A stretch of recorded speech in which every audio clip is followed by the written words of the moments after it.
شاہ صاحب جو ہے انہوں نے کریز چھوڑ کے گراؤنڈ گیند جو ہے وہ باہر پھینکا ہے اسٹیڈیم سے. پتا ہوندا جے جگے نے نس جانا تے فیملی پلاننگ نال رجوع کر دی. جگیا ٹر پردیس گیو بوا وجیا تی تی تی تی, یہ تی تی تی کر کے نا تو وہ ساتھ میں نا وہ الاپ بھی لگایا جاتا ہے اس کے اندر. اور اگر آپ اب بھی پنجاب کے دور دراز میلوں ٹھیلوں میں جائیں جو کہ گندم کی کٹائی سے پہلے اور گندم کی کٹائی کے بعد ہوتے ہیں, اگر آپ ان کو آپ جائیں تو وہاں پہ آپ کو 8-10 جگہ کے اوپر کہیں پہ ہیر گائی جا رہی ہے, کہیں پہ جگہ گایا جا رہا ہے, تو وہ آپ کو ڈھول اور ڈھولچی وہاں پہ نظر آ جائیں گے. آپ گھنٹوں کھڑے ہو کے ان کو سن سکتے ہیں بالکل مفت. آپ کچھ دینا چاہیں تو دے دیں, مجھے ذاتی طور پہ تجربہ ہے. اگر آپ نہیں بھی دیتے تو سننے میں آپ کو کوئی نہیں ہے, ٹھیک ہے. اور پھر وہ وہاں پہ ٹولیاں جو ہیں ان کا مقابلہ ہوتا ہے کہ یہ ٹولی جگہ کیسے پڑتی ہے, یہ کیسے پڑتی ہے, ٹھیک. تو وہ جناب شاہ صاحب نے طلب حسین صاحب کے پروگرام میں بیٹھ کے بیسیکلی اتنی خوفناک اور نازک حصے کے اوپر چوٹ لگائی ہے جناب فواد چودھری صاحب کی, جو کہ جٹ ہیں. ویسے ایک اور بھی جٹ ہے غلیظ آدمی جس کا نام ہے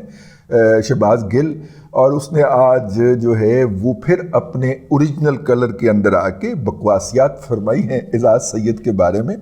کیونکہ اعزاز سید صاحب نے انکشاف کر دیا تھا کہ جب شہباز گل کو اٹھایا گیا ہے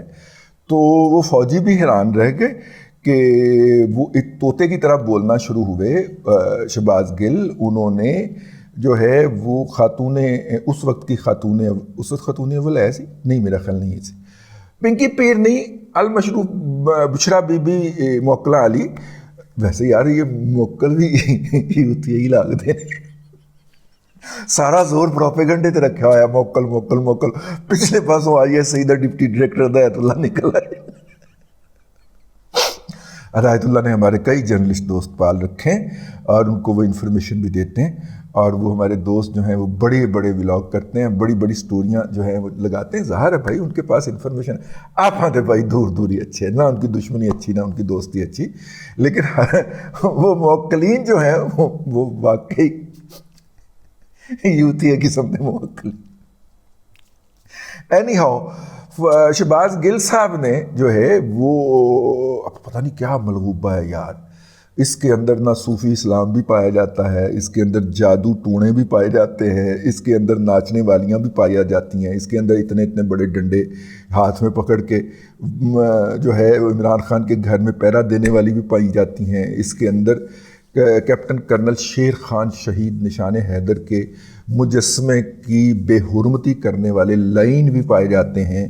اس کے اندر جو ہیں وہ ٹوبیکو کے سمگلر بھی پائے جاتے ہیں, اس کے اندر منی لانڈرر بھی پائے جاتے ہیں جو کہ برطانیہ کی عدالت کے اندر باقاعدہ پکڑا ہوا ہے. اس وقت امریکہ حوالگی کے حوالے سے میں عارف نقوی کی بات کر رہا ہوں جو کہ شوکت خانم کے بورڈ آف ڈائریکٹر کا رکن رہا, بڑا عرصہ رہا, شوکت خانم کا ایڈوائزر رہا انویسٹمنٹ کے اوپر کہ جی آپ نے جو پیسے آتے ہیں وہ کہاں پہ انویسٹ کرنے ہیں اور وہ کہاں پہ نکالنے ہیں. وہ کتنا بڑا جال ساز تھا اس کا, ہم آپ کو پچھلے کم از کم 2-2.5 سال سے تو ہم واحد یوٹیوب چینل ہیں جو اس کا تذکرہ کرتے رہتے ہیں, اور جس کے اندر جناب شہزاد اکبر جیسے فراڈیے بھی پائے جاتے ہیں. ویسے اس کا ریڈ وارنٹ جاری ہونے لگا, میرے خیال ہو گیا, وہ بھی پائے جاتے ہیں. کیسے کیسے جو ہیں وہ نابغہ ہے روزگار شخصیات اس کے اندر پائی جاتی ہیں. لیکن واپس آ جائیں, نصرت جاوید شاہ صاحب نے نا وہ جسے کہتے ہیں فواد چودھری کے پلے ککھ نہیں چھوڑا, ٹھیک ہے. اور پھر اس کے بعد فواد چودھری کے بعد وہ تشریف لائے اور انہوں نے کہا کہ یہ ڈی ایچ اے اور کینٹ ایریاز کے اندر صرف اے آر وائی اور بول کے علاوہ باقی سارے نیوز چینل اور خاص طور پہ اپنا مختلف اینکرز کے اوپر بین تھا. پھر وہ جو اینکر جن ٹی ویوں پہ کام کرتے تھے ان ٹی ویز کے اوپر بین تھا. تو یہ پچھلے 14 سال سے یہ جو بین جاری ہے اس کے نتیجے کے اندر یہ جو پابندی جاری ہے یہ دکھایا نہیں جا رہا. تو ظاہر نسل نے دوسری چیزیں دیکھی ہوں گی, تو جب دوسری چیزیں دیکھ کے وہ گرو کی ہے اور اوپر بڑی ہوئی ہے تو پھر تو وہ یہ کہتے ہیں نا کہ ماشاء اللہ بھی تو نہیں لگا رہے نا کم بخت, ٹھیک ہے. اور شاہ صاحب نے یہ فرمایا کہ اصل دکھ ان کا یہ نہیں ہے کہ عمران خان کو ہٹا دیا گیا ہے, اصل دکھ یہ ہے کہ عمران خان کو ہٹا کے ان چوروں کو لے کے آئے ہیں, یعنی کہ پی ڈی ایم اور پیپلز پارٹی کو, کیونکہ پی ڈی ایم اور پیپلز پارٹی کے بارے میں نفرت بغض ان کے اذہان کے اندر ٹھونس ٹھونس کے بھرا گیا ہے، اور اگلی میجورٹی نسل جو ہے وہ اس طرح کی پیدا ہوئی ہے۔ میں نے آپ کو بتایا تھا کہ اندر خانے ایک سٹڈی ہوئی ہے، اور اندر کے ہی ایک بندے نے مجھے بتایا، میرے اندر بہت گھٹ بندے نے، لیکن انہوں نے بتایا کہ 80% افسران جو ہیں حاضر سروس وہ یوتھیے ہیں۔ تو آپ ان کی موجودگی کے اندر عمران خان کو، اس وقت عمران خان کو ہٹایا نہیں گیا تھا، آپ عمران خان کو ہاتھ نہیں لگا سکتے تھے۔ لا لیا جی، پھر حافظ آ گیا، حافظ نے ہاتھ لا لیا، اور اب جو ہے اب حافظ نے ہاتھ لگایا ہے، اور وہ ہاتھ لگا لگا کے دیکھ رہے ہیں جن کو انہوں نے ہاتھ لگایا ہے۔ اب کہیں پہ رکنے چھپنے کی جا نہیں ہے۔ بہرحال لیکن شاہ صاحب نے جو کی ہے، اللہ معافی دے یار، اللہ معافی دے، کہ انہوں نے کہا ہے کہ وہ جو کرش ہے کہ 92 کے ورلڈ کپ کے اندر دیکھا تھا عمران خان کو دوڑتے ہوئے، ان کی اولادیں جو ہیں وہ اب اس بات پہ ہیں یا اس بات کا تذکرہ کرتی ہیں کہ ان کو کیوں لے کے آئے، اگر اس کو ہٹانا بھی تھا تو۔ یہ تو مولانا فضل الرحمان صاحب ہیں، وہ تو سمارٹ بھی نہیں ہیں، اور جو ہے وہ زرداری تو خوبصورت بھی نہیں ہے، یہ تو سمارٹ بھی ہے، ہینڈسم بھی ہے۔ اپنا فاروق قیصر صاحب کلیاں پروگرام کیا کرتے تھے، اگر کسی نے وہ دیکھا ہو، ہم نے اپنے لڑکپن کے اندر دیکھا ہوا ہے، اور فاروق قیصر صاحب نے اس کلیاں کے اندر مختلف کردار رکھے ہوئے تھے۔ بونگا بخیل بھی ایک ہوتا تھا، رولا بھی ایک ہوتا تھا، رولا یا پھڈا اس طرح کا کوئی کریکٹر تھا، انکل سرگم بھی تھا، ہیگا تھا، لیکن ہیگا کے پیچھے جو صاحب آواز لگاتے تھے ان کا لاہور میں ایکسیڈنٹ ہوا تھا، وہ جوانی میں ہی فوت ہو گئے تھے، تو وہ ہیگا پھر پیچھے لے گئے تھے۔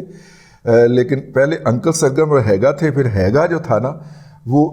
لاہور کا کریکٹر تھا نا، ہاں، اس کو پیچھے کر کے پھر جب وہ اسلام آباد گئے تو پھر وہاں پہ صرف انکل سرگم اور رولا جو تھا ان کا دو کا انہوں نے ڈو بنایا، اور ان کے ساتھ وہ پروگرام کیا کرتے تھے۔ اس کے اندر انہوں نے ایک جو تھا وہ بھینس کا اور ایک گدھے کا کردار متعارف کروایا تھا، اور گدھے کے کردار کا نام انہوں نے رکھا تھا ہینڈسم۔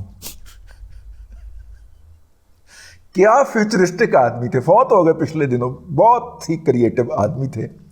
انہوں نے آج سے کچھ 40 سال پہلے جب عمران خان کو جب عمران خان کا مسل پولو ہوتا تھا نا، اور وہ کھیلنا بند کر دیتا تھا، پھر ضیاء الحق اس کو کہتا تھا کہ تم تو ہمارا اسٹریٹجک ایسٹ ہو، چلو کھیلو، اس دور کے اندر جو انہوں نے کریکٹر انٹروڈیوس کروایا تھا اس کو ہینڈسم کہتے ہیں۔ اور ایک پروگرام مجھے آج بھی یاد ہے جس کے اندر ہینڈسم جو تھا اس نے پاؤں کے اوپر پٹی باندھی ہوئی تھی اور لنگڑا کے چل رہا تھا۔ یار فاروق قیصر صاحب، اللہ تبارک و تعالیٰ آپ کی قبر منور کرے، مذاق مذاق میں آپ اتنا اچھا فیوچرسٹک سین بیان کر گئے ہیں کہ آج مجھے یاد آیا، تو میں نے کہا ذرا میں اس کا تذکرہ کر دوں۔ اس کے اندر وہ جو ہینڈسم تھا وہ گدھا تھا، پھر اسی سے ہی ڈونکی کنگ والی مووی جو ہے اس کا بھی میرا خیال ہے کہ جو اسپائریشن ہے اسی کریکٹر سے لی گئی۔ تو بہرحال یہ تھا جی آج کا ولاگ، ادھر ادھر سے کچھ باتیں تھیں۔ کیپٹن کرنل شیر خان کا تذکرہ کرتے ہوئے میں جذباتی ہو گیا اپنے گزشتہ ولاگ میں، کوئی 7-8 دفعہ ری ٹیک کرنا پڑا جی ہیں، تو پھر اپنے آپ کو تھوڑا سا میں نے نارملائز کرنے کے لیے میں نے کہا ساتھ میں یہ بھی تھوڑا سا ہیں۔